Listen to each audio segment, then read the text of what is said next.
आज के हमारे इस कार्यक्रम की मुख्य वक्ता बहन ब्रह्मा कुमारी आशा बहन, जिन्हें आप सभी बहुत अच्छे से जानते हैं। बहुत ही रमत और गमत विधि से आप अपनी जीवन यात्रा तय करती हैं और पूरे इस ब्राह्मण परिवार को भी अपने त्वरित बुद्धि का हो अवेयरनेस के साथ और सहयोगी बन करके चलती हैं।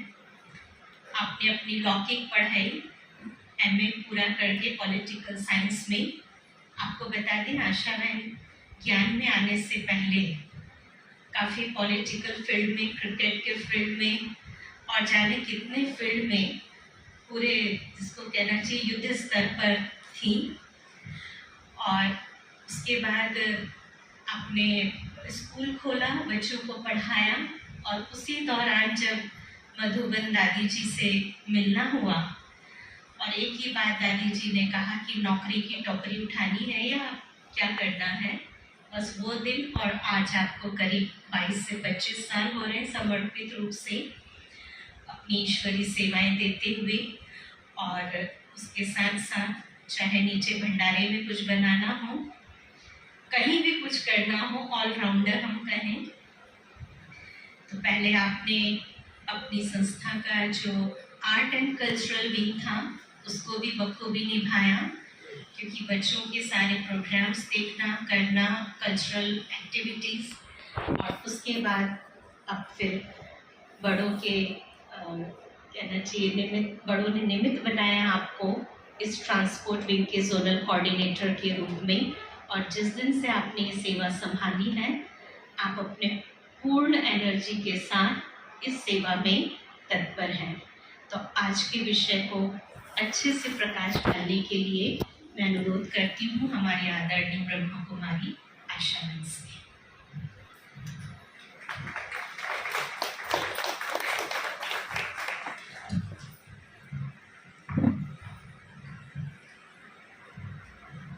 ओम शांति, ओम शांति। थोड़ा एनर्जी से बोले। ओम शांति, ओम शांति, ओम शांति। जैसे कि हमारी आदरणीय मीका दीदी ने आपको बताया कि ये जो सप्ताह चल रहा था 12 मई से 18 मई सड़क सुरक्षा वीक के रूप में, इसको अंतर्राष्ट्रीय सड़क सुरक्षा वीक के रूप में मनाया गया और आज अंतिम दिवस है उसका। और उसी तारतम्य में हमने रैली भी निकाली।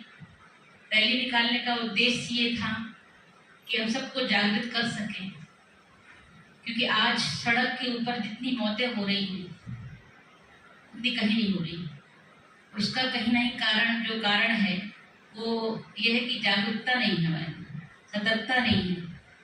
हम यूं ही चल रहे हैं और ऐसा कोई व्यक्ति नहीं है जिसका रोड से कोई कनेक्शन ना हो, चाहे पैदल चलना हो, वाहन में चलना हो, लेकिन रोड में तो चलना ही पड़ता है। तो रोड में चलने की किसी भी चीज़ की, चाहे घर में आप रह रहे हैं, स्कूल में आप जा रहे हैं, कॉलेज में आप जा रहे हैं, किसी ऑफिस में जा रहे हैं, हर जगह रूल्स बने होते हैं, नियम बने होते हैं। तो ऐसी सड़क पर चलने के भी रूल हैं। लेकिन कई बार क्या होता है कि हम जानते सब कुछ हैं, जानकारी सबको है। जैसे कि हम रोड पर चल रहे हैं, कई बार जो पदयात्री होते हैं ना, वो सोचते हैं कि हमें यहाँ के रोड के नियमों को मानने की क्या आवश्यकता, हम तो पैदल चल रहे हैं, रेड लाइट हो गई उससे क्या फर्क पड़ता है, हम तो चल सकते हैं। ऐसा सोच करके कई बार वो निकल जाते हैं और उसी कारण और कहीं से ग्रीन सिग्नल हुआ और वो दुर्घटना के शिकार हो जाते हैं। तो हमको जानकारी है, जैसे कि टू व्हीलर वाले, टू व्हीलर में जो चलते हैं सबको पता है कि हेलमेट लगाना जरूरी है, ये पता है सबको, लेकिन नहीं लगाते है ना। पिछले सत्र में जब हमारे यहाँ प्रोग्राम हुआ था तो हमारे डीएसपी सर ने ये बात हम सबके सामने रखी थी कि कितने जो बड़े बड़े घरों के बच्चे होते हैं उनको अगर हम पकड़ लेते हैं तो वो ऊपर वालों को फोन कर देते हैं और फ्री होकर चले जाते हैं, दूर जाके हंस के मुस्कुरा के निकलते। तो कहने का भाव अर्थ क्या। और दूसरी, ये तो एक कारण हुआ नहीं लगाना चाहते, जानकारी हेलमेट लगाना जरूरी है लेकिन नहीं लगाना चाहते। दूसरी बात, कई लोग हेयर स्टाइल खराब हो जाए, बाल खराब हो जाते हैं, इस चक्कर में नहीं लगाते। तो आप ये सोचो कि आपको जानकारी है कि हेलमेट लगाना कितना जरूरी है। इसमें लोगों ने भी बना कि हेलमेट लगाना नहीं है मजबूरी, ये बहुत सेफ्टी के लिए है, बहुत जरूरी है ना, आपकी सुरक्षा है ना उससे। अगर किसी बच्चे को हम बिना हेलमेट के बाइक में वो जा रहा है, सामने से गाड़ी ने टक्कर मार दी, उसका सर जो जाकर डिवाइडर में टकरा गया, फट गया, कौन जिम्मेवार है? क्या मूल्य हमने बच्चे को सिखाए? तो बच्चे को गाड़ी देने के पहले ये सारी चीज़ उसको सिखानी चाहिए कि अगर आप गाड़ी दे रहे हो और किस उम्र में गाड़ी देनी, ये भी हमको देखना है। आज छोटे छोटे बच्चे टू व्हीलर चला रहे हैं, उनकी उम्र नहीं होती है, 17 साल 16 साल 15 साल के बच्चे, और इतनी फास्ट चलाते, वो सोचते रोड में चलना मतलब कि रेस करना। तो रोड तो रेस करने के लिए नहीं है, रेस के लिए अलग एक स्थान होता है जहाँ कॉम्पिटिशन्स होते हैं, वहाँ आप रेस करिए, वहाँ कोई दिक्कत नहीं है ना। लेकिन अगर आप रोड पर चल रहे हैं, साइकिल से भी चल रहे हैं बाई चांस, जैसे स्कूल में बच्चे जाते हैं ना, तो आपस में दो बच्चे क्या करते हैं कि कौन फास्ट चलता है, तो वहाँ रेस नहीं करना है, और इसी कारण कई बार कंट्रोलिंग नहीं हो पाती और दुर्घटनाग्रस्त हो जाते हैं। तो और दूसरी बात, जैसे ये बताते कि 4 व्हीलर चला रहे हैं, उसमें सीट बेल्ट लगाना बहुत जरूरी है। बनाया गया है ना सीट बेल्ट, उसके अंदर बनाया गया आपकी सेफ्टी के लिए, लेकिन हम क्यों नहीं बना रहे, क्यों नहीं लगा रहे? तो हमें रोड पे कलाबाजी दिखाने की आवश्यकता नहीं है। रोड कोई कलाबाजी दिखाने का स्थान नहीं है, वहाँ आप खुद भी सुरक्षित चलिए और औरों को भी सुरक्षा देने का सहयोग करिए, वो ये स्थान है, ताकि आप भी अपने गंतव्य में, आप जहाँ पहुँच रहे हैं, जहाँ जाना चाहते हैं, वहाँ आप सुरक्षित पहुँच सकें। कई बार होता है कि हम बहुत लेट निकलते हैं और हमको पहुँचना टाइम पर होता है, ऑफिस जाना है, कॉलेज जाना है, स्कूल जाना है, कहीं भी किसी स्थान पर, और फिर हम फास्ट ड्राइविंग करते हैं। भैया क्यों?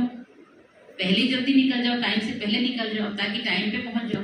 अब आप रोड पे फास्ट चलोगे तो रोड दूसरी भी गाड़ियाँ चल रही ना, आप अकेले तो चल ही नहीं रहे हैं वहाँ पर, तो फिर कैसे चलेगा ये? तो सामने वाला तो हमको देखेगा नहीं, सामने से फिर टक्कर हो जाती, फिर हमको फिर पूरे जल्दी पहुंच जाते हैं। तो इतनी जल्दी भी नहीं करनी हमको। तो इसमें आज का जो विषय बहुत सुंदर विषय है कि आध्यात्मिक सुरक्षा चक्र, उसके अंदर है धैर्यता, सजगता और सहयोग। तो आज जैसे कि मैंने पहले में भी कहा कि हमको जानकारी हर चीज की है कि हेलमेट लगाना चाहिए, जैसे कि व्यसन के लिए भी कहा, क्योंकि इसमें व्यसन भी बहुत सहयोगी बनता है दुर्घटना कराने की। हमको ये पता है कि सिगरेट पीना नुकसानकारक है, फिर भी लोग सिगरेट पीते, उसमें लिखा हुआ है कि नुकसान है, इससे आपको कैंसर भी हो सकता है, ये भी लिखा है, फिर भी पी रहे लोग। तो जानकारी है लेकिन नॉलेज नहीं है, ज्ञान। तो आध्यात्मिकता हमको ज्ञान देता है, ज्ञान से हमारे अंदर समझ आती है, और समझ जब आती तो फिर वो आध्यात्मिकता हमको पावर भी देता है उस समझ को धारण करने की।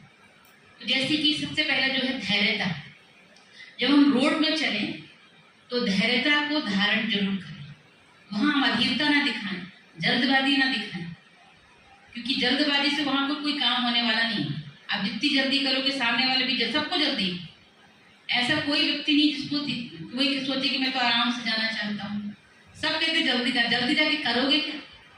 अगर 5 मिनट लेट पहुँच गए तो क्या होगा, और आप जल्दी पहुँच गए तो क्या हो रहा है? तो ये हमको, जब हम अध्यात्म से जुड़ते हैं तो हमारे मन में वो संयम आ जाता है, धैर्यता आ जाती है, तब हम आराम से, कितनी भी जल्दी हो, हम अपने आप को, वो समझ है ना, क्योंकि हमको कि जल्दी चलाएंगे तो फिर हम कंट्रोलिंग भी खो सकते हैं, तो हम धीरे धीरे अपने आप को फिर ले जा सकते हैं। लेकिन अगर ज्ञान नहीं है तो फिर हम अंधाधुंध गाड़ी चलाते हैं, जल्दी पहुंचना है मुझे, है ना। इसके बाद सजगता, जब आप रोड पे चल रहे हैं तो बहुत सजग होकर के अटेंशन से गाड़ी चलानी, बहुत अटेंशन से, चारों तरफ क्योंकि गाड़ियां चल रही हैं, आप अकेले नहीं हो, बहुत लोग आपके साथ चल रहे हैं और सबको आगे जाना है, सबको अपनी अपनी मंजिल पर पहुंचना है। तो सजगता, अटेंशन जरूरी है, और खुद भी आप सजग रहें और दूसरों को भी सजग करें। अब जैसे ट्रैफिक सिग्नल आया, रेड सिग्नल हुआ, तो अब आप उसमें क्या कर सकते हैं? तो आसपास देखते कोई नहीं देख रहा है, ट्रैफिक पुलिस नहीं है, तो हम क्या करते हैं? गाड़ी निकाल लेते हैं। पहले तो क्या थे, कैमरे नहीं लगे होते थे ना, तो लोग फटाफट गाड़ी निकाल के निकल जाते थे, चालान भी नहीं आता था। अभी तो घर में चालान आ जाता है आपके पास, है? तो लोग फिर चालान के डर से थोड़ा कहीं तो रुके रहते, लेकिन कईयों को कभी केयर नहीं रहता कि दे देंगे ना 500 रुपये तो है, तो वो निकल जाता है। तो रूल तोड़ना नहीं है हमें। अगर हम रूल तो देखो जो हम कर रहे हैं, हमारे साथ अगर फैमिली बैठी, बच्चा बैठा है, तो वो क्या सीखेगा? वो भी ये सीखेगा नहीं, पापा ने गाड़ी निकाल ली रेड सिग्नल में, जब वो कभी अकेले जाएगा तो वो क्या करेगा? वो भी कहेगा पापा ने निकाल ली तो मैं भी निकाल लेता हूँ। उसने से सीखा ना, बड़ों से सीखा ना, तो हमको दूसरों को भी सिखाना है। जो हमारे अंदर वैल्यूज है, मूल है, वो हमको औरों को भी देना है। तो जब वो हम चीज खुद फॉलो करेंगे तब हम दूसरों को करवा सकते हैं। हाँ, बच्चों को आप कहो कि बच्चे आप आराम से चलना, ये करना है, ऐसे चलना, हेलमेट लगा के चलना, बच्चा देख रहा है कि पापा बिना हेलमेट के जा रहे हैं, और बच्चों को आप इस बात को कहो तो बच्चा नहीं मानेगा कि मैं भी ऐसे जाऊँ ना, मैं भी थोड़ा सुंदर दिखूँ, क्योंकि मेरी फिजिकल बॉडी भी सबको दिखाई दे, मेरा चेहरा सबको दिखाई दे, क्योंकि सब इसी कॉन्सेप्ट में ना, देह भान में सब चल रहे हैं। मैं तो मेरा चेहरा अच्छा दिखना चाहिए, चेहरा तो हेलमेट तो चेहरा दिखेगा ही नहीं, तो बच्चे के अंदर भी वो भाव आएगा। तो कहने का भाव है कि आप जब रोड पे चलें तो बहुत सजग सुजाग होकर के चलें, अटेंशन से चलें, आँख खोल करके। और उसी तारतम्य में कि जब हम सुजाग होते हैं तो हमको मोबाइल का प्रयोग बिल्कुल भी नहीं करना चाहिए। देखो फोन तो आते हैं कि मोबाइल फोन है, कहीं भी बजेगा, कहीं भी बजेगा वो। लेकिन अगर आप ड्राइव कर रहे हैं, रोड पर ड्राइव कर रहे हैं, 2 व्हीलर चला रहे हैं, 4 व्हीलर चला रहे हैं, बाइक साइकिल में है, और इवन में तो कहती अगर पैदल भी आप हैं, अगर भीड़ में चल रहे हैं तो भी फोन आप रिसीव नहीं करें, क्योंकि आपका जैसे आपने फोन उठाया, सामने वाले से बात शुरू हुई, आपका जो दिमाग, मन जो डाइवर्ट हो जाता है, दूसरी जगह चला जाता है, आप उनकी बातों को सुनने लगते हैं, रोड से आपका ध्यान हट जाता है। तो फिर क्या होगा? हम फिर अपने उसी धुन में बात करते करते निकल जाते हैं, और सामने क्या हो रहा है, कौन सामने से आ रहा है, कैसे कौन बाजू से निकल गया। और इसी कारण कई लोग आज जो दुर्घटनाएं सबसे ज्यादा हो रही हैं वो मोबाइल फोन के कारण हो रही हैं। मोबाइल बहुत अच्छी चीज है, हर प्रकार की इंफॉर्मेशन हमको बहुत जल्दी मिल जाती है, जानकारी सब प्रकार की तुरंत हम यहाँ से वहां भेज भी देते हैं। तो वे कह रहे थे कि अगर हम मोबाइल का इस्तेमाल करते हैं रास्ते पर तो मन तो भटके गई, और मन के भटकने के कारण कहीं ना कहीं हमारा एक्सीडेंट, दुर्घटनाग्रस्त हो सकते हैं। तो हमको स्वयं भी इस चीज का इस्तेमाल नहीं करना है और बच्चों को भी सिखाना है, क्योंकि आज तो छोटे बच्चों के हाथ में मोबाइल आ गया है ना। स्कूल में बिना मोबाइल के काम नहीं चल रहा है, तो बच्चे स्कूल मोबाइल लेकर ही जाते हैं। अब सिर्फ उससे उनकी पढ़ाई बस नहीं हो रही है, क्योंकि जब मोबाइल हाथ में तो कॉल रिसीव भी करेंगे, कहीं जा रहे हैं, मम्मी ने फोन कर दी कितनी देर हो गई है, बच्चा रास्ता में है, अगर वो पैदल चल रहा है, गाड़ी से आ रहा है, तो उसके साथ भी घटना हो सकती है। तो हमको मोबाइल का उपयोग करना है कि कहाँ करना है, ये जरूर हमको खुद भी उसके लिए सुजाग रहना है, और अपने बच्चों को, जो छोटे बच्चे हैं उनको भी, और इवन यंग स्टार उनको भी, जो बड़े हैं ना, क्योंकि ये युवा जो अवस्था जो होती है ना, एक अलग ही वो अवस्था होती है, उसमें अलग नशा होता है, उनको लगता है कुछ नहीं होगा हमारे साथ, और वो कुछ नहीं होता ही नुकसान करा देता है। तो हमको खुद भी सुधार होना है कि नहीं, मोबाइल का इस्तेमाल हमको रोड पर बिल्कुल भी नहीं करना है। तो जब हम खुद नहीं करेंगे ना, तब दूसरे भी नहीं करेंगे, हमको करके सिखाना है। ऐसा नहीं कि पहले हम उस चीज का इस्तेमाल कर रहे हैं, खुद ही फोन में बात कर रहे हैं, और किसी को बोले कि आप नहीं करो, तो वो तो मानेगा ही ना, बच्चा बिल्कुल नहीं मानेगा। बच्चे जो देखते हैं उसका अनुसरण वो करते हैं। तो हमको क्या करना है, हर चीज करके फिर औरों को सिखाना है। तीसरी बात इसमें आती सहयोग की भावना। जब हम रोड पर चल रहे हैं तो एक दो को सहयोग जरूर दें। किस चीज का सहयोग देना है? कोई को अगर बहुत जल्दी, जैसे कई चीजें, कई ऐसे वाहन हैं जिनको हमको आगे जाने देना है, जैसे एम्बुलेंस है, फायर ब्रिगेड है, इनको हमको आगे जाने देना है, क्योंकि इनको जल्दी होती है ना, इनको पहुंचना है, हॉस्पिटल पहुंचना है, कहीं आग लगी इनको जाना है, तो इस बात का सहयोग देना। और इसके बाद अलावा भी कोई व्यक्ति अगर कुछ बहुत जल्दी है, वो कह रहा है कि मुझे जाने दो, वो आपको इशारे कर रहा, हाथ दे रहा है, तो फिर हमको उसको भी, हम थोड़ा पीछे हो जाए। लेकिन कई बार हमारा ईगो इतना आगे आ जाता है कि मैं क्यों पीछे हूँ भाई, मैं अपनी गाड़ी क्यों पीछे करूँ, तो पीछे आ रहा, पीछे आ, तो ऐसा नहीं है। हमको सहयोग की भावना जरूर रखनी है। हो सकता है उसको किसी बहुत ऐसी कोई इमरजेंसी आ गई हो, इसके कारण वो जल्दी जाने चाह रहा है और हम उसको साइड ही नहीं दे रहे, तो देना चाहिए। और दूसरा, जब रेड सिग्नल होता है और आप खड़े हैं तो आप क्या करें, ये बहुत अच्छा सहयोग आप दे सकते हैं। एक दो को देख कर स्माइल करें, कर सकते हैं? स्माइल कर, हो सकता है सामने वाला बहुत टेंशन में हो, किसी बहुत बड़ी गहरी चिंता में हो, कोई ऐसी तकलीफ में वो जा रहा हो, लेकिन आपकी एक स्माइल उसके जीवन को परिवर्तित कर सकती है। और जो हमारे ड्राइवर्स भाई हैं, जो हमेशा ट्रक चलाते रहते हैं, कितना उनके कई पूरा जीवन, आधा जीवन तो उनका इसी लाइफ में रोड पे निकल जाता है। तो जितने भी ड्राइवर हम जहाँ भी सफ़र करते हैं, चाहे हम ट्रेन में सफ़र कर रहे हैं, चाहे हम बस में सफ़र कर रहे हैं, तो ड्राइवरों का भी बहुत सम्मान करना चाहिए। ड्राइवर को हमको ऐसे नहीं देखना ये ड्राइवर है। आप सोचो, आप जिस बस में बैठे हैं या जिस ट्रेन में बैठे हैं, किसी भी चीज़ में बैठे हैं, तो आपको सुरक्षित आपके गंतव्य तक पहुंचाने के निमित्त बना है। तो जब हम उसके प्रति हमारी भावनाएं अच्छी होंगी, शुभ भावना होगी, तो उसके अंदर ही वो वाइब्रेशन जाएंगे ना। लेकिन हम ये सोचे ड्राइवर ऐसा है वैसा है, तो फिर उसके अंदर भी वैसी भावना जाए, वो फिर गाड़ी भी ऐसे ही चलाएगा। लेकिन अगर उसके प्रति अच्छी भाव हमारे होंगे, तो देखो, हम कई बार होता है ना कि बात करते करते ड्राइवर जो है उनके अंदर परिवर्तन आ जाता है। वो भी कहते नहीं, आप जैसे हम ऑटो में बैठ के कहीं जा रहे हैं, उनसे बात करते, भैया ऐसी ऐसी बात है, परीक्षा दे दिया भगवान को, तो वो भी कई बार बाबा के घर आ जाते हैं। तो सहयोग की भावना हमारे अंदर जागृत होना चाहिए। तो ज्ञान हमको ये सब चीज़ें सिखाता है। जितना हम आध्यात्मिकता से जुड़ते हैं, उतना हमारे अंदर हमारा मन शांत हो जाता है, क्योंकि मन का शांत होना बहुत जरूरी है। और परमात्मा आकर के हमको यही विधि सिखला रहे हैं, मन को कैसे शांत रखना है। और मन जब हमारा शांत होगा तो हर प्रकार से हम सुरक्षित रहेंगे, क्योंकि जीवन की सुरक्षा ही सबसे बड़ी सुरक्षा है। अगर आपका जीवन है तो आप कुछ कर सकते हैं। आपके पास आपका जिंदगी नहीं रही, आपका शरीर ही नष्ट हो गया, तो आप क्या करेंगे? तो हमको अपनी आंतरिक सुरक्षा के साथ साथ, बाह्य सुरक्षा के साथ साथ आंतरिक सुरक्षा को भी बढ़ावा देना है। तो उसके लिए हमको मेडिटेशन जो परमात्मा यहाँ सिखाते हैं, क्योंकि भगवान यहाँ आकर के हमको कैसे अपने जीवन को सुरक्षित चलाना है, वो एक ईश्वर ही बता सकता है। और जब हम ईश्वर से कनेक्ट होते हैं, परमात्मा से जुड़ते हैं, आध्यात्म से जुड़ते हैं, तब हमारे अंदर जीवन में ठहराव आ सकता है, वो संयम जीवन हम जी सकते हैं, अन्यथा नहीं। वैसे तो दुनिया में सब भागने की दौड़ लगी हुई है। तो यहाँ ईश्वर हमको कहते हैं भागना है तो कहाँ भागो? अंदर की तरफ भागो, उसमें फायदा है। बाहर भागने से तो नुकसान ही नुकसान। वहाँ भी भागना है, लेकिन कैसे भागना है? वहाँ धैर्यता से भागना है, संयमित तरीके से चलना है, नियमों को फॉलो करते हुए आगे बढ़ना है।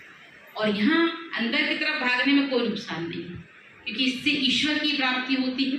और ईश्वर से जब हम कनेक्ट होते हैं तो हमारे जीवन में बहुत सारी प्राप्तियां हो जाती हैं। हमारा मन आनंद से भरपूर हो जाता है, शांति हमारे जीवन में आ जाती है, प्राप्तियां ही प्राप्तियां हैं। तो इसलिए बहुत सारे जो रूल्स नियम सड़क के बने हुए हैं, उनका भी हम पूरा पालन करें। बिना रूल पालन करें हम सड़क पे ना चलें, और रूल ब्रेक बिल्कुल ना करें। हमको सड़क के नियमों का पालन करना, तभी हमारे जीवन की सुरक्षा निश्चित है। हम दूसरों को भी सिखा सकते हैं। तो आप सब तो हेलमेट लगाते होंगे ना, अगर बाइक चलाते हैं, 4 व्हीलर चलाते हैं तो सीट बेल्ट का प्रयोग करें, है ना। और रेड सिग्नल अगर आए तो उसका भी हमको पालन करें। वहाँ भी हमको रुकना है, ठहरना है, कितनी भी जल्दी हो, लेकिन हमको रुक करके उसका, क्योंकि हमारी सेफ्टी के लिए वो सब चीज़ें बनी हुई है ना, हमारी सुरक्षा उसमें है। हेलमेट लगाना मजबूरी नहीं है, सीट बेल्ट लगाना मजबूरी नहीं है, लेकिन मुझे खुशी से लगाना चाहिए, दिल से लगाना चाहिए कि मैं सुरक्षित रहूं, क्योंकि मेरे पीछे मेरा परिवार भी है। अगर मुझे कुछ हो जाता है तो परिवार की जिम्मेवारी फिर कौन लेगा? तो ये सब अगर हम ध्यान में रखें, अगर हम कहीं जा रहे हैं तो ये सोचें कि हमारे पीछे जो परिवार वाले को मेरा इंतजार कर रहे हैं घर में, अगर मैं नहीं जाता तो अगर मेरी कोई ऐसी खबर पहुंचेगी तो उनको क्या होगा? तो ये सब बातें अगर दिमाग में रहती है तो हम सुरक्षित खुद को भी रखेंगे और अपने परिवार को भी हम सुरक्षा प्रदान कर सकते हैं। तो यही अंत में कहेंगे कि आप ईश्वर के साथ जुड़ करके अपने जीवन को संयमित बनाएं और धैर्यता, सजगता और सबके सहयोग की भावना रख करके अपने जीवन को भी सुरक्षित रखें और औरों को भी जीवन को सुरक्षित रखें। तो आपकी आंतरिक और बाह्य दोनों यात्रा आपकी सुखद और सफल होगी। ओम शांति। बहुत बहुत धन्यवाद आशा बहन का। आपने अपने जीवन के अनुभव के साथ जो बातें हमारे साथ शेयर की, सार यही है कि जितना हम नियमों का पालन करेंगे उतना नियम हमारी सुरक्षा करेंगे।